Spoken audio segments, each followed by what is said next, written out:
lights, turn up the volume, because this is Eerie, a podcast for all your quintessential horror, chilling tales, and spine-tingling legends of monsters, madness, and everything in between. I hope you braced yourself, because here we go.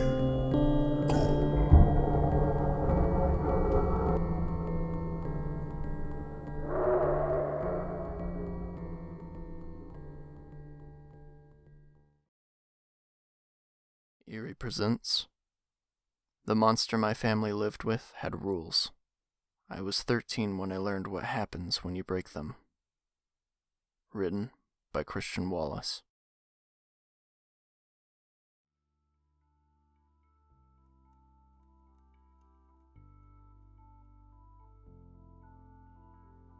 The Zolg was there before me. As much a fixture of my life as gravity or air or the sense of my own body. It exists in even my earliest memories as a constant warning against carelessness. It was there when I brushed my teeth, giggling in the bathtub. It was there, stealing food that fell under the table at every meal. It was there, sitting above my bed, stroking my hair with hands the size of dinner plates. Every morning there were new rules, all learned from close calls that happened the day before. Every week reviewed its effect on us, how to improve, how to be smarter, how to be safer. For a long time, I couldn't even distinguish the rules made for it and the rules made for us. Don't touch the oven when it's on. Be careful of the kettle. Don't play with plug sockets. Don't put cables in your mouth. Watch where you step. Never use any appliance without first checking the wiring. Always help Daddy look for the Zolg as he backs out of the driveway. Rules upon rules upon rules, growing in number and complexity until we felt stifled, all of us slowly going mad from the suffocating need for constant vigilance. Other teenagers had fun. Other teenagers stepped away from the rules and embraced freedom. That's what adulthood was meant to be about, or so I thought at the time. But not for me. The rules just kept growing. Eventually, I realized that other families don't have Zolgs. Just us.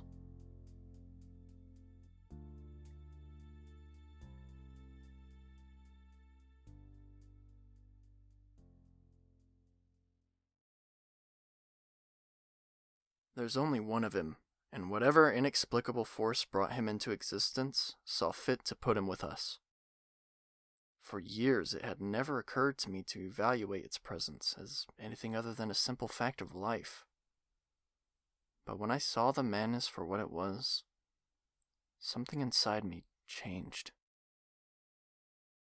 A hatred crystallized into an icy core. I was filled with memories of his little egg-shaped body and lanky arms with those huge yellow-green hands. Whole nights spent listening to him waddling down the hallway as he scratched his dangling yellow fingers over the walls, gagging at the things he'd sneak into Mum's cooking. Crying at every dead animal left on our doorstep. I hated that stupid thing. I hated it so much that one day it snapped and lashed out. Whack! I hit it so hard it flew off the table where it had been dancing on my plate, and it hit the wall with a satisfying thud. I expected my mother to fly into a rage at this blatant transgression of family law. But instead she just ran up and held me, stroking my cheek. It felt like a nightmare. My mother clutching me and everyone crying and shouting while that thing laughed from where it lay. Why didn't it hurt? Hadn't I hit it? And then, as slow as a sunburn, a red outline of my own hand formed on my face, and I came to learn exactly what it was the Zolg was after. It wanted us to hit it, to kick it, abuse it, kill it. It wanted our malice, our frustration, our carelessness. It wanted nothing but our suffering, and anything we did to it just came back onto us. 100 times worse. 100 times as slow. You should see what a broken bone looks like when it takes 4 hours to render into existence. Bone looks like putty being pulled apart by a child. Skin reddens and depresses into long, streaky welts. Layers of tissue and membranous flesh pull apart laterally until finally it all tears with glacial slowness. It looks like quivering despair, like grief. Not screaming agony, because when pain is that horrific and that unstoppable, you don't yell or cry or shout. You give up. You retreat. You turn catatonic and switch off. Or you just die. And the Zolg, despite its rock-slide teeth and leering gin and hillbilly giggle, is smart and patient in surprising ways. Every time I touch an oven, or a car, or even just a light switch, I need to think 1,000 things over. Did I remember to check the walls? To look at each and every plug socket? Have I seen the Zolg anywhere? Has it got its grotesque mouth clamped around a cable just out of sight, waiting for me to plug it in or switch it on? Has it wrapped its mouth around the exhaust of my car, ready to suffocate? Every action and consequence has to be thought out in the most explicit detail. Every bump on the road has to be investigated, lest it turn out that the Zolg had cleverly watched you for days, traced where you work so it can slip out one night and waddle breathlessly to an ideal overpass bridge. My brother once broke 2 ribs when it managed to leap in front of a ball he went to kick. My sister spent 3 weeks in the hospital after she poured bleach down the kitchen sink, failing to notice that the Zolg had unscrewed all the pipes and was waiting gleefully to gulp down poison. I'm the only one left now.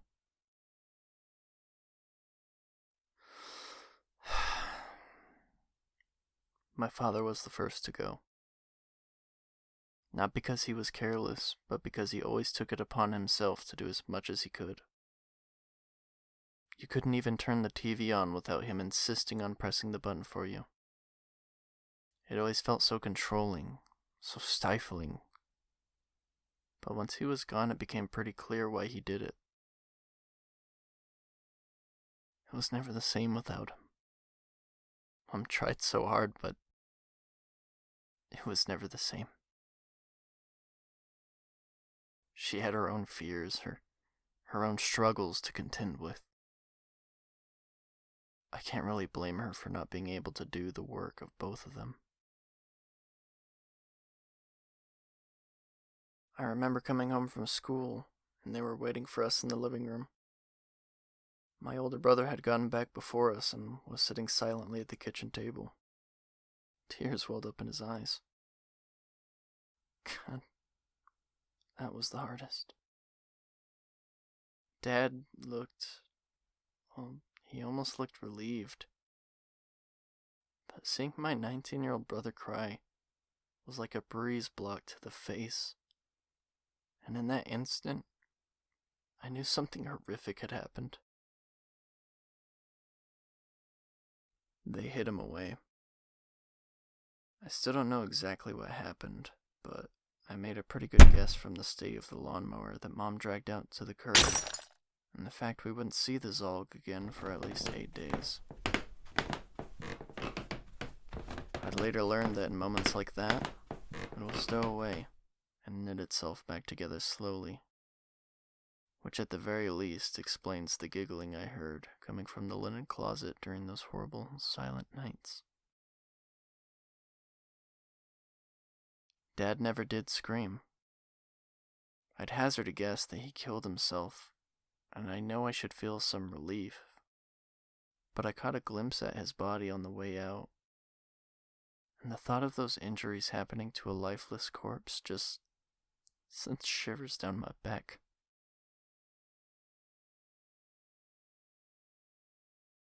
We never mowed the grass again.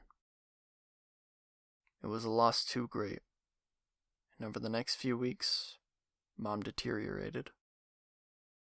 She started drinking, crying late into the night while my brother would cook us food and tell us that everything would be okay.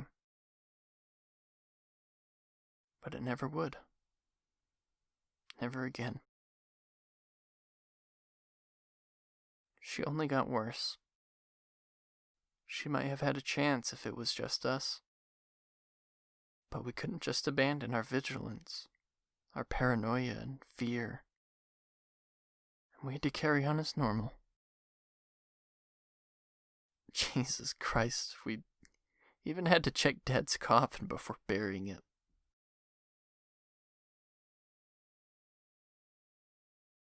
For a while there, she almost came back. Looking back, it couldn't have been more than a day or two at most, but she did manage to set the table for us. Just once. We were all there. Dad dead and buried, and none of us having seen the Zolg since his death. When from upstairs a door slammed shut, and Mom was so startled she dropped the food she was holding. Its flat, hairy feet slapped down the stairs, one by one, while its heavy, wet gurgles punctuated our horrified silence. With a sort of mounting disbelief, I watched it walk up to the table that obscured its stumpy little body from my view, and drag itself up onto one of the chairs. Dad's chair. Dad's place. Mom had even set a plate for him, if only by instinct. And you know what? It didn't look at me, or James, or Lori. It looked at Mom. It knew what the single gesture would do to her. And it laughed the whole time we had to pin her down and stop her from driving a knife right into its face. It gibbered and howled with such joy at her threats. But we stopped her from doing it. After that, I don't think she was ever the same. That was when the drinking started. It was also when James became the new favorite. It always shown a special interest in Dad, and without him around, it fell on James to become the focus of its attention. We always thought we'd been doing such a good job, but without Dad, things felt 1,000 times harder. James was injured 6 times in as many months, and things were never much better after that. I remember he took me fishing.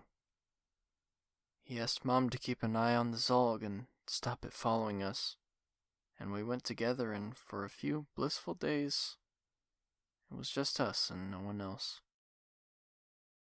And he told me all about the lessons that he had learned in the last few months. Told me about the Zolg's favorite resting place, some of the intricacies he had deduced, and more importantly that I would have to steel myself and be ready for what happened if he ever failed. And, like all of them, he eventually did. But not before we found Laurie crushed to death. We think she dropped the microwave on it, but we can't be sure. It was her first week at university and she didn't even call to tell us. But we knew she was aware that she'd done it because she called in sick to all her classes a day early. And then she just locked the door and let it happen. We didn't even realize the Zolg had found her, but it had somehow. And the sight of her lying on her bed, pulped to the thickness of a few planks of wood as it giggled and jumped on her broken remains, will forever be lodged in my mind.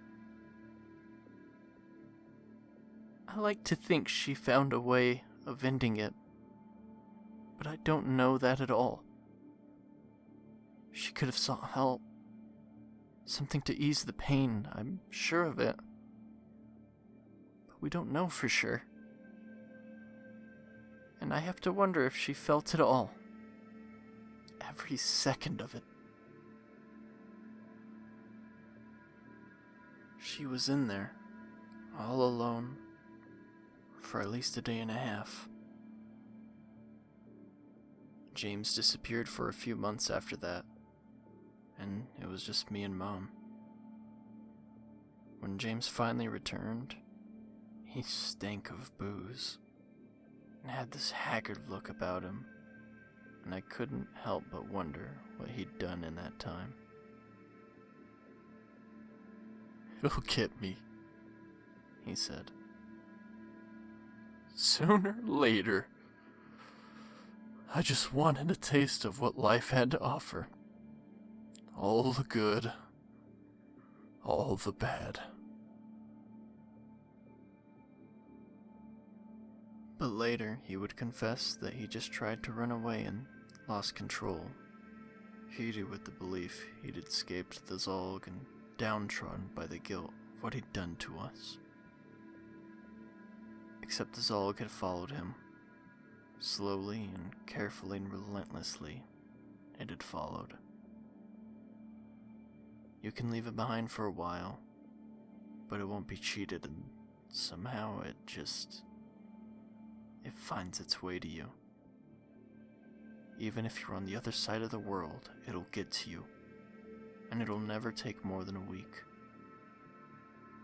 James must have known that, but he tried anyway, moving from place to place and doing God knows what. He lived with that guilt until his death, even though I never gave his lapse a second thought.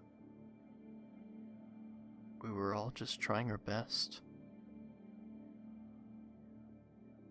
I tried so hard to make him see that, to make him forgive himself, but there was nothing left for him except a dark spiral downwards. He'd brought habits back with him, and with little else to do, he let those habits grow into their own ugly monsters that rivaled even the Zolg. I still don't blame him. His suicide note was so rational, so thoughtful. He had really convinced himself he was doing us a favor.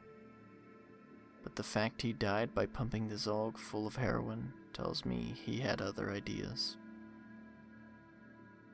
It was a good attempt, as far as ways to beat the Zolg go.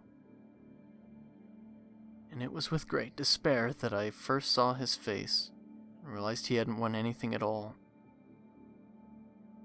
No one will ever know exactly how it happened.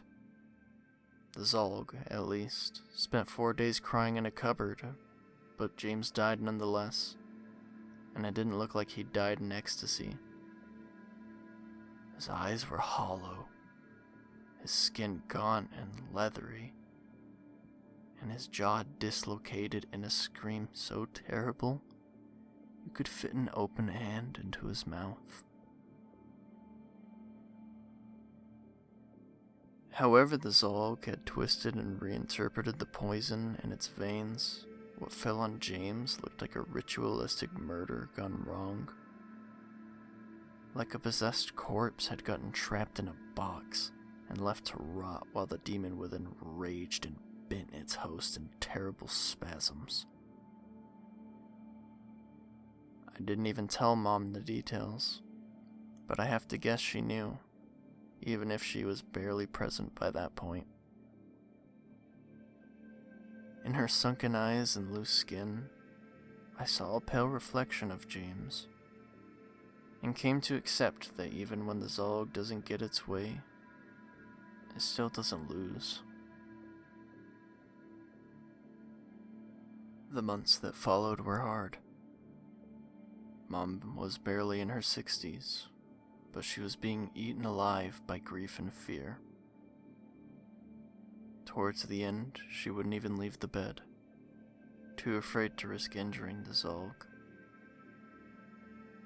I became a full-time carer and paid my own price in the process, trapped in that house while constantly working to keep the Zolg away from her. Every meal took hours to prepare. Every moment of relaxation brought crashing down by either Mom or that thing. It became brazen after Mom went catatonic.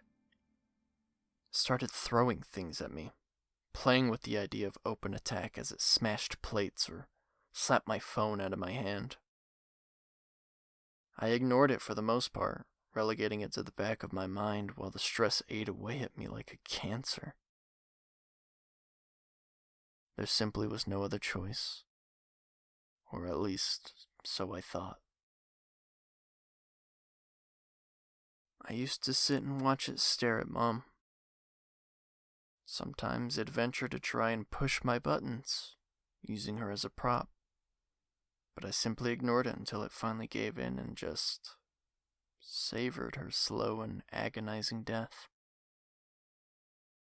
It marveled at her bed sores, laughed when I cleaned her, and chuckled with joy as her hair fell out. And somewhere along the line, I decided that it wasn't right for it to get so much pleasure. All of us were suffering while it was having the time of its life. If it was within my power to stop it, having that tiny bit of joy, to deny it that happiness, then it only seemed right that I do so. But what did that mean?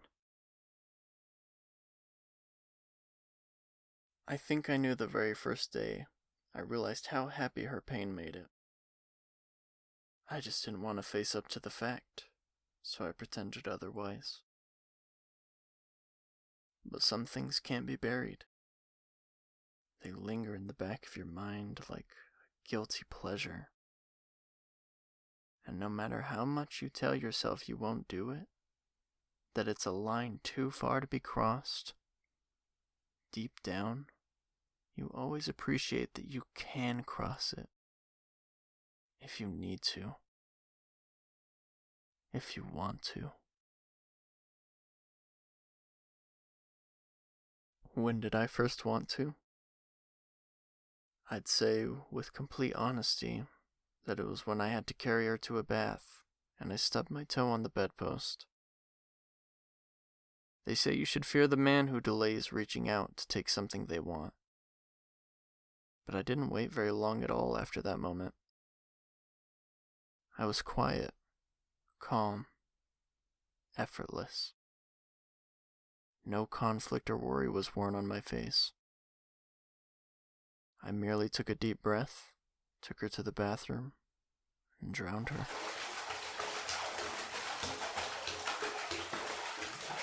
My mother didn't feel anything, but the Zolg sure did.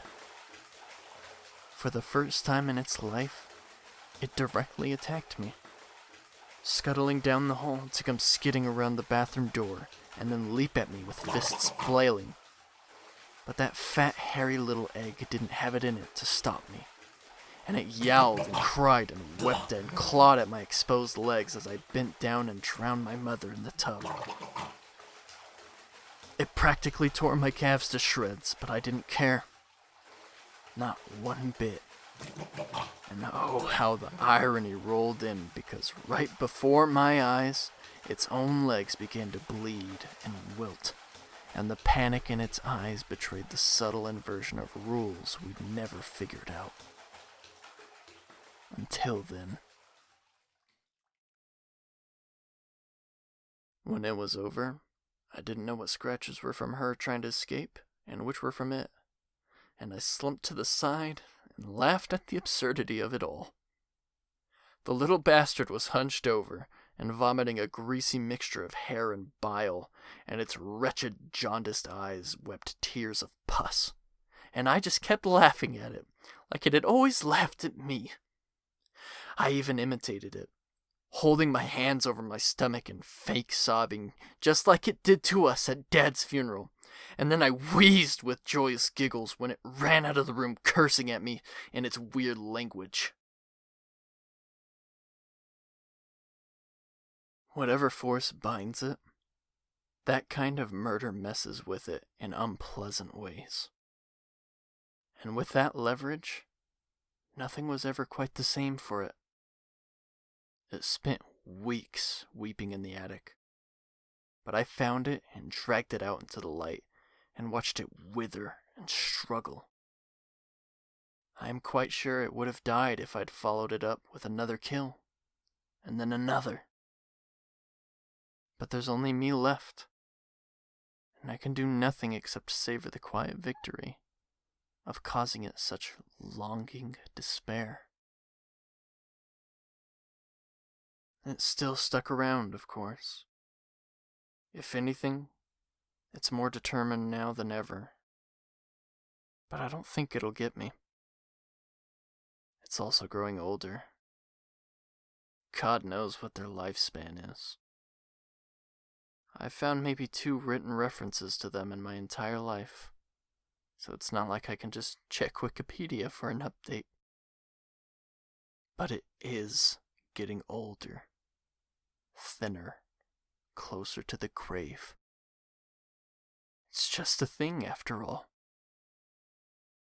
Maybe it won't happen in my lifetime, but I sure as shit won't be having kids.